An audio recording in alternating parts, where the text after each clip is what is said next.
on the Hour, sponsored by Progressive Insurance.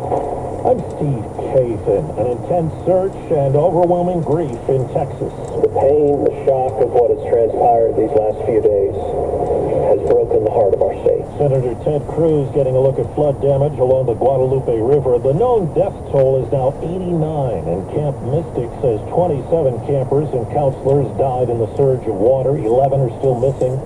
CBS's Jason Allen. We were able to make it down the road to Camp Mystic, and you could see and understand in that moment why it was so difficult to escape. There's a large building on the property. It's the size of a huge barn, and the entire front was blown out. You could see that the doors were not on cabins and windows were not intact.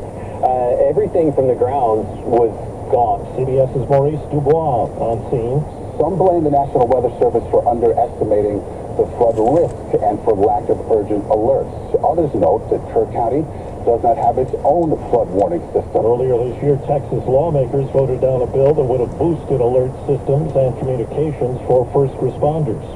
In North Carolina, rain from what's left of a tropical storm has caused major problems. Flash flooding has left 2 people missing and led to dozens of high water rescues in Durham and the college town of Chapel Hill. Brooke Ellen Selb was stuck in her car in Southern Pines. The nice firefighter came over here and he opened my door and he literally scooped me up. Many roads and bridges have been washed away. Flooding closed parts of busy I-40, I-85, and I-95. Tens of thousands are without electricity. Jim Crisula, CBS News, Greensboro, North Carolina. Now to the White House. CBS's Nancy Cordes says the Trump administration is urging several countries to come to terms on new deals. Trading partners will have a few more weeks to kind of come back with their best offer, get their deal solidified before August 1st, or he's going to sort of let his original tariff rates snap back into place. Well, President Trump meets today at the White House with Benjamin Netanyahu, as we hear from Jerusalem reporter Linda Gradstein. The Israeli Prime Minister's visit to Washington comes amid a growing sense among most Israelis and Palestinians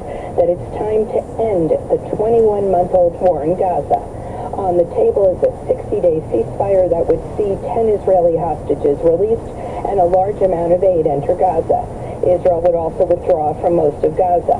During that time, the two sides would negotiate a long-term truce and an end to the war. And checking Wall Street, right now the Dow Jones Industrial Average down 500 points.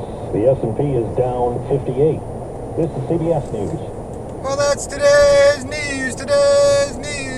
I didn't hear any good news, did you?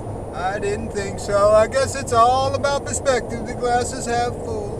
Well, as always, I'd like to thank you again for coming along with me on these Dash Cam News adventures.